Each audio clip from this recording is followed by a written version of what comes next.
Welcome back, friends. Professor Kei Koga joins us today from Singapore. Professor Koga is Assistant Professor at the Public Policy and Global Affairs Program at Nanyang Technological University in Singapore. His research focuses on international institutions and East Asian security, including the transformation of US bilateral security networks and ASEAN-led institutions. Professor Koga received his PhD in International Relations at the Fletcher School of Law and Diplomacy at Tufts University. Previously, Dr. Koga was visiting fellow at the Center for Strategic and International Studies. He was also a fellow at the Research Institute for Peace and Security in Tokyo, and he was also a postdoctoral fellow at the Belfer Center for Science and International Affairs at the Harvard Kennedy School. Dr. Koga is a prolific author with numerous scholarly articles. Two of his books that I greatly recommend reading are Managing Great Power Politics, ASEAN Institutional Strategy in the South China Sea, in addition to Reinventing Regional Security Institutions, Power Shifts, Ideas, and Institutional Change in Asia and Africa. Professor Koga, it's great to make contact. How are you? Good, thank you. Thank you for having me. Well, wonderful. So to begin, last week you published an informative piece for the East Asia Forum entitled Japan and Australia Set Up Defense Cooperation. In your article, you cite how the increasingly severe strategic environment in the Indo-Pacific contributed to Japan and Australia signing the Reciprocal Access Agreement, or the RAA as it's called, which provides for shared military and training operations and streamlines both countries' ability to deploy defense forces more quickly. Professor Koga, some have said that China's efforts to change the status quo of the region's security dynamics contributed to this new agreement, in particular China's militarization of the South China Sea. What more can you tell us about the security reasons behind Japan and Australia signing this agreement? Okay, so I think the basic the motivation is definitely the rise of China, because the Chinese their growing military capabilities and economic capabilities in the region actually have the not like necessarily the threat, but it's a concern to the United States, Japan, and Australia. So that's the, as you said, this is the very the reason why the Japan and Australia try to strengthen their ties, strategic ties, and then the cooperate security-wise. But at the same time, I think the one reason why the Japan and Australia were trying to strengthen their ties because the there's a certain concern and also ideas about the U.S. Commitment to the region. United States has been the world #1 military power and also economic power, and then in the near future it continues. However, there are several precarious elements, not necessarily in the Indo-Pacific, but also like in the different regions, where the United States needs to sometimes increase their commitment to. And then during this time, this period, probably the regional states would perceive the U.S. commitment is decreasing. And then there was a power, actually the vacuum, perceived power vacuum in the region, and then the more kind of the regional states try to act on the basis of their own interests. So in order to defend, in order to maintain the stability that we enjoyed so far, I think the Japan and the Australia could actually strengthen their security ties, and then not permanently, but like temporarily fill this vacuum, so that the everybody actually got assured that the fluctuation of the U.S. commitment to the region does not really affect significantly to the regional stability. So I think like this is the one reason why the United States, Japan and the Australia, they started to think about this. You wrote that the RAA helps Japan and Australia enhance their power projection capabilities. In your view, however, what are some of the limits to the agreement? Okay. So at first, I think there are two. First of all, it may take a bit more time, even though today's Ukraine crisis could accelerate this process, but the ratification process, it is signed, but it is not yet ratified. It may take I think the 6 or 7 months to ratify, for being ratified. So that is a kind of one limitation. Like we have the time gap between the signing and also the ratification. And the other one is definitely the defense capabilities of the Japan and then the Australia. Even though Australia increased its defense budget in the future, and then they said they will. But then in Japan, even if Japan tried to increase its military capabilities by procuring the more kind of capable defense equipment, it has the certain limitation because of the constitutional constraint, Article 9, and also the political constraints and then public opinions. So in order to make the most of those military potential capabilities that the Japan has in the military sense, then the Japan actually need to tackle the political constitutional and then the social constraints. I understand that Japan's and Australia's concerns over China's militarization of the China Sea was one of the reasons behind the RAA. Did concerns over the Taiwan Strait play a role in the formation of this agreement? Yes, I believe so. Even though again there's still things that both countries with the United States need to work out, because today we are not sure that they all have the similar kind of Taiwan Strait contingency plan. So they probably need to talk and then coordinate them. But like the one thing, again, as I said, there's a certain kind of commitment program about the United States, and this can, like, by using the RAA, this can be filled. This kind of the gap can be filled because the Australia could actually move toward the Japan and use the Japanese bases more smoothly. And also, even if they are not actually participating in the fighting, in the case of the contingency, they could actually do some logistical support along with the Japan. So in that sense, this actually enhance the smooth coordination, or the smooth actually the activation of their military kind of contingency plans. Was the Korean Peninsula at all a factor?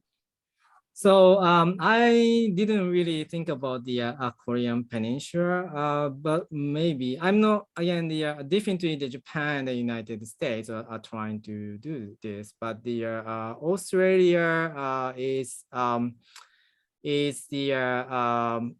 I didn't actually think about it, but there's definitely the possibility, because again, the Australia could use the Japan as a military base to support the logistically, and if there's some contingency and then the UN troops activated, then probably like Australia has a reason to actually participate.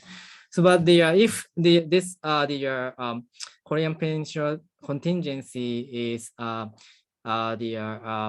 created unilaterally, or not from the North Korea or anything, and then the UN was not actually the participating this, maybe Australia is not the kind of the active player here. So how should we describe Japan's and Australia's security ties today with the RAA? The ties don't necessarily quite meet the threshold of a formal alliance, do they? No, I don't think that's the threshold to the formal alliance. But then the thing is, this RLA had been negotiated for almost 10 years. And then there are certain the obstacles, like social obstacles, and then the psychological obstacles between the two countries, particularly the Australian side. So if we think about it, 10 years ago, if you ask the same question, then I would say, oh, it's not going to happen. Probably like we have to see situation on the ground and the situation in East Asia and how it actually develops over time. But now I think both actually had the similar the threat perception toward the China, and this is the evidence that when the countries have the similar or shared threat perception, they could activate or they could conclude some of the military agreements with each other.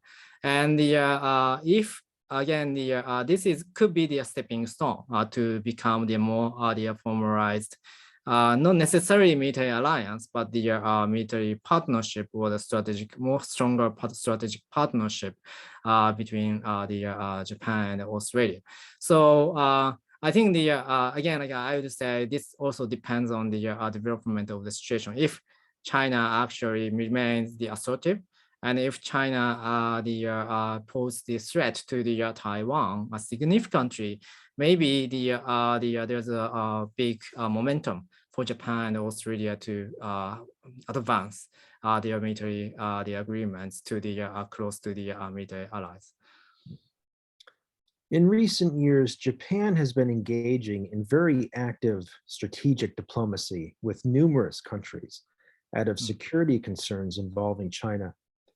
Going forward, can the RAA serve as a model of sorts for Japan's military ties with other countries? And if so, which countries? I think my short answer is yes. It could be the model because this set the precedence, and also Japan could use this model to talk to the regional states when they start to think that they need to strengthen the military ties with them. But I think for now, it would be a little bit difficult to apply to the to the countries in the East Asia also, because simply put, Japan doesn't really have that kind of strong military partnership with the regional states. I mean, Australia is the exception because Japan actually started to strengthen its ties with the Australia since early 2000s. And then they started off from the foreign ministers meeting, and then they started to have the ministerial meeting and defense agreement, security declaration, etc., etc. So there's a long history between the Japan and Australia. I think so which country is the most likely candidate? For now, I think I would actually say definitely the United Kingdom, because the United Kingdom has the similar agreement with the Japan, not RLA, but they actually have the information sharing agreement. They have the concluded the security declaration. They have the 2+2 meeting, and they also have the AXA the agreement as well. That's the defense equipment exchange agreement. So if we think about this, then if the Japan, the United Kingdom are ready to elevate their military cooperation, then definitely the RLA is the next step. And then this actually served as the model. The Australia-Japan RLA should be the model to that end. And also probably this depends on the political will of the other countries, but the India could be the next candidate too. I mean, if we take a look at the military cooperation and security cooperation between Japan and India, then they actually developed a lot of the institutions, again, like 2+2, and then also the information sharing agreement, and then they do the military exercise through the Malabar with the United States as well. So in that sense, if India is ready maybe we could actually start negotiating with India about the future RAA. But then because India is located in the Southeast Asia, and India has its own diplomatic principle that is strategic autonomy. Even though like many people argue that this could be this is actually eroding, or this is actually the changing, but then there's a certain element of the strategic autonomy that the India has. So in terms of the India-Japan relations, it depends. I think it depends on the India's political will.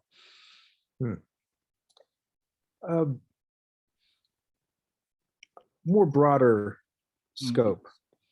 What would you say is the most important change in Japan's foreign policy after the Indo-Pacific strategy was introduced?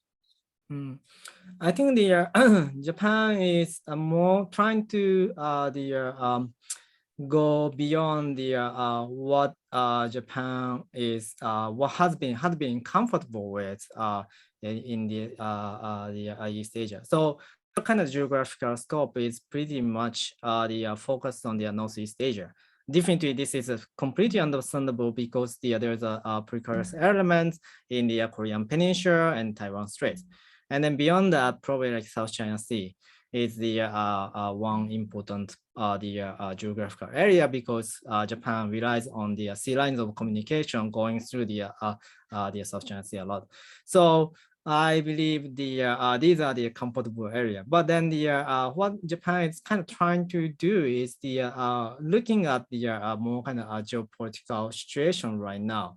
Again, the rise of China is the factor that seemingly challenges today's the international order or rules-based order that the United States has constructed.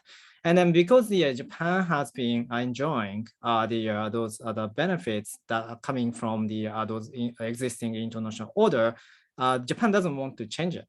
And this kind of challenges poses a certain kind of concern. I mean, the threats to the Japan's national interest. So this is why like Japan tried to expand it to the geographical scope to more Indian Ocean. And then in the Indian Ocean, India is the likely partner. So they started to strengthen tie with India.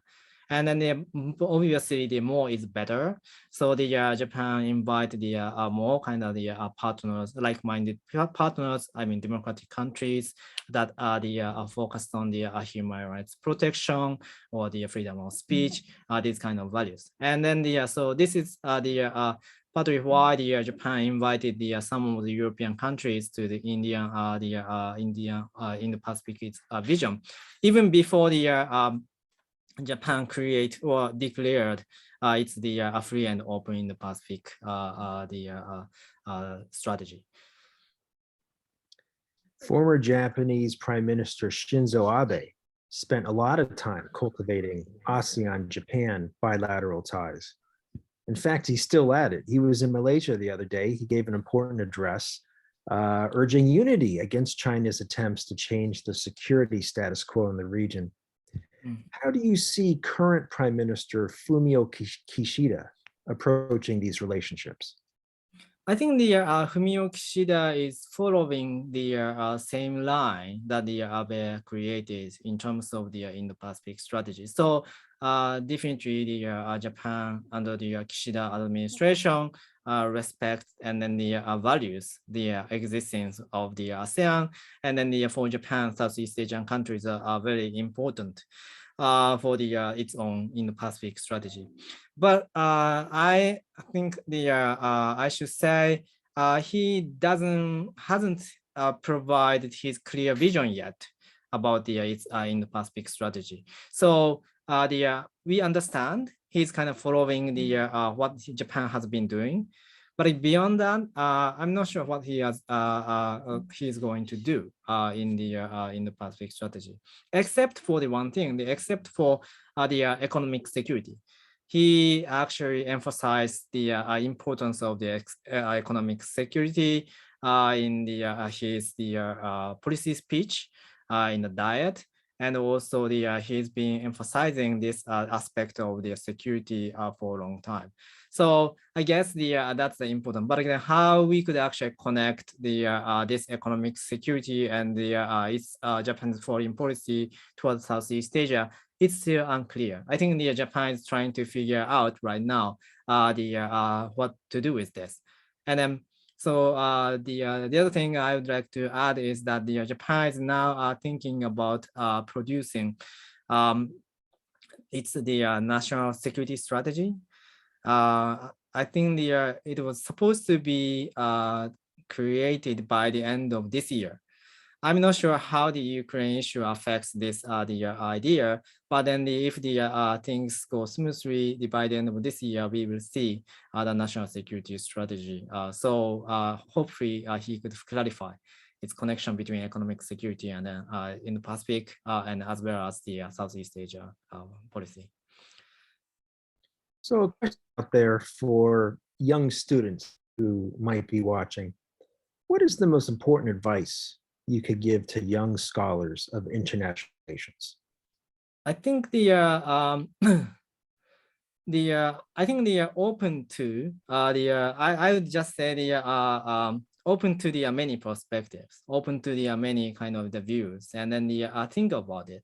I mean, today we have the Ukraine war, and then there are many opinions coming from the Russia, the US, Japan, Southeast Asia. There are many perspectives. I think it is better to absorb all the kind of the perspectives and then think about by yourself, because otherwise you will just take it for granted. I mean, the one view in your country can be definitely taken for granted, and then this is true, but this can be only one view.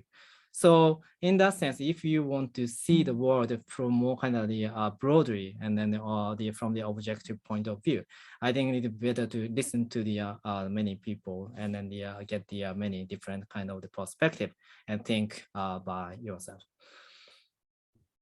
So you live and work in Singapore. You have for some years now. Yes. Do you have a favorite hawker stall or restaurant in Singapore? And if so, which one is it? We would like to try when we visit Singapore next. Okay, so I have the one kind of favorite hawker store. I usually like the chicken rice. The chicken rice is the more kind of like national food in the Singapore, and then I love it. And then there's one kind of store. I mean, there are many different kinds of the chicken rice store, but one store I particularly like is called the Tian. I think the Tian now is the franchise, or like at least like they have the branches in the many Singapore. So if you go to the hawker center, probably like you could see it. But then the Tian's chicken rice is really, really good. So I love it. That's a wonderful suggestion. And you're from Tokyo originally. Yes. We're already in March. Are you going to have an opportunity to return to Tokyo to see the cherry blossoms this year? No, unfortunately not in April, because at first like I have to teach close to the end of the April, so I would not be able to leave Singapore, but then probably in May finally probably like we could actually go back to Japan because the COVID-19 the regulation is to some extent lifted. And it gets a bit easier to go to the overseas nowadays. So yes, I mean, it's been almost like 2.5 years, or like almost like 3 years since I actually went back to Japan for my private time. So yeah, I'm looking forward to that. So a bit of a provocative question. Being that you're from Tokyo, are you a Swallows fan or a Giants fan? Sorry, but like I'm a Soros fan. I like the Soros. Yeah, I mean the Giants has been the I don't know, like because I watched the baseball since I was a kid, and then Giants had been or has been like strong. I mean the strongest like usually, and then at least like we have that kind of image, and then yeah, I mean, I like the underdog story. So definitely, like I, I actually watched the Swallows, and then Swallows actually did a really good job in the 1990s. When like I really enthusiastically watched the baseball in Japan. So yes, Swallows. Excellent. Well, they have a wonderful ballpark. I've been there. One other question about the RAA. Hmm. Does the RAA, this agreement between Japan and Australia, does it provide an opportunity for Japan to cooperate with AUKUS related activities and training? And for our audience who may not know, AUKUS is that trilateral security pact between Australia, the UK, and the US. Yes. Your thoughts? So I think yes and no. So because I don't think Japan can be the member of AUKUS. Because AUKUS, primary objective is to let Australia have the nuclear submarine. And that is beyond Japan's capability. Then I don't think Japan has enough capacity to provide or contribute here. But beyond that, I think Japan, Australia, United States, UK had the different the military agenda, such as cyber security, and also they may have in the future some joint military exercise in the Pacific Ocean also. If that's the case, maybe Japan can cooperate because again, Japan has a strong connections with the United States, Australia, and having the strengthen its relation with the United Kingdom. So the security-wise, Japan has a good relation with those three countries, and then there's no reason for Japan to just back down to kind of cooperate with them. So I guess what they could do is they could actually participate in some of the activities that the AUKUS conducts. That is the military exercise or some workshop or the meeting on some non-traditional security issues such as cyber security. So I guess the format of let's say AUKUS Plus could be the one format Japan can participate in the AUKUS activities. Finally, you write a great deal and you write very well. I enjoy reading your writing.